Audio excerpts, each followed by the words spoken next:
Afinola effettivement voilà io afinola ty otamaikamaiky aza soky otamaikamaiky maionzino otsay vidonino nononjasa Andriamanitro misoronao afo tsy misosotoka foana rangativa defa vadika ny fitoronao tena misotranao aho fa nanomboka amty androndro ty de lasa misotoronao ty namako ty fa tsy misorotoka izy vanzanako farisoky zanako voteraka zany Andriamanitro ta io zay zaza ro latsaky zay vidonino fanga kely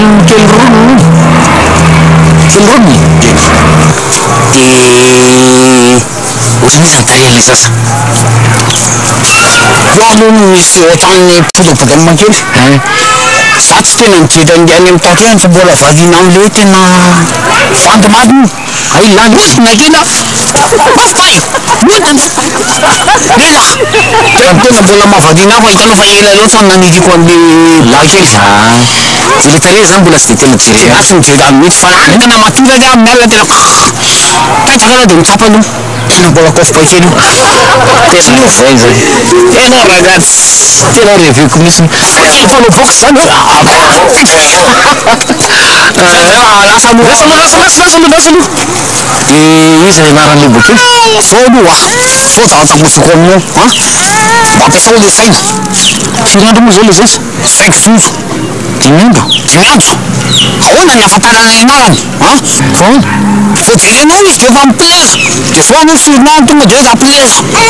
afinao fa ahoana moa mitenena ny anarany nefa nizy tsy mikozakozy mba ampiasao saina ma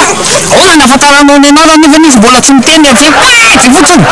efa mikozy izy zay voafantatry izy ny anarany afinao zao izy mbola tsy miteny fa de efa miteny izy de miteny ny anarany eo ihany afinao zay le koza iny zay fotsy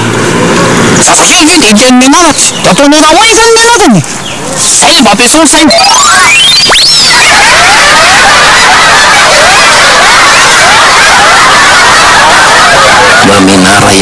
mba menara ihany efa tsy mahay de mba manontania ony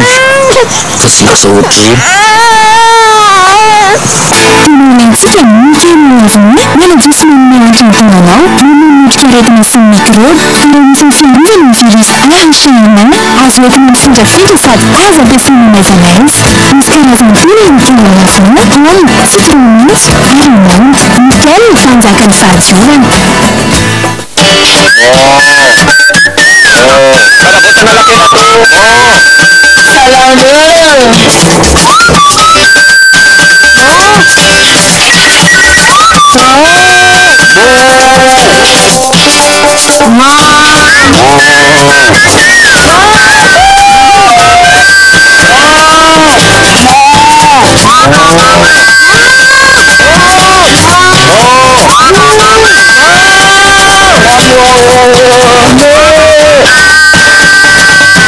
Mitotonandro tsara dia manomboka ny fihinanana vokatra avy amin'ny ronono. Ny karazana mihinana vokatra azo avy amin'ny ronono toy ny fromage, dibera na koa yaourt. Ny mahasomaty ny vatana sy ny sainao. Ronono isanandro.